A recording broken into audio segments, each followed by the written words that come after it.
Hello everyone, Ian Quayle from IQ Legal Training. Thinking about Christmas looming, and I thought about sort of advent calendars and also what nice things there are to eat. So being this crazy sort of fellow that I am, I think, well, let's talk about dates. And in the context of conveyancing, the significance of making sure that we don't miss important dates. So the first thing to say when looking at negligence claims against residential conveyancers and how negligence claims arise, frequently a failure to record dates or requiring activity right at the last minute, having marked the sort of last day before something happens or something needs to be done by a specific date, can cause us problems. So some golden rules. Where we are diarising, for example, the latest date for submitting a land registry application,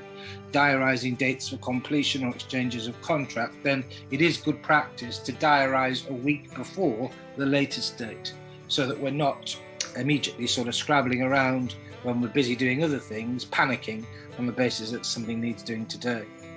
So my message today is to make sure that when we are diarising dates, to diarise them properly, of course, but then diarising a week or even 14 days beforehand, so that we can review the file and see what needs doing. The other thing that I think is great practice for residential conveyancers and indeed commercial property lawyers is to have an issues page either on our case management system or on our file, so that if we are required to exchange contracts today or something needs doing urgently,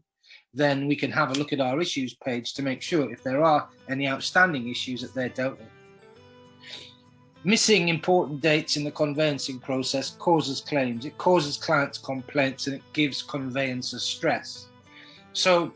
try and build into your systems and processes time so that you are aware of cut-off dates, latest dates to do something, and then diarise earlier times so that you're able to think about things in the cold light of day. Negligence claims arise when practitioners are under pressure, where practitioners are forced to do things right at the last minute, because in those circumstances there's a danger you get things wrong. Where you've got a bit of time to have a think about it, time to take a file home or to talk to a colleague about something before you do it, then you can save problems and save client complaints. The other thing that I think is important, and I see this a lot, particularly where you're buying or selling property that's subject to tenancies, and the tenancy is about to expire, or you're giving notices in connection with rights of first refusal, and you're calculating completion from another date, then make sure that you are in agreement with the other side as to what the date will be that you're calculating the date for completion from.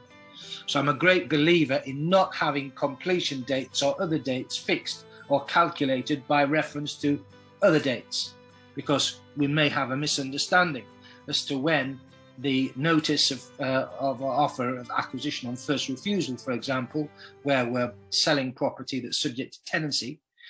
we may not be in agreement when that notice is served or when that notice expires, and therefore you might be calculating the completion date from a different date to me.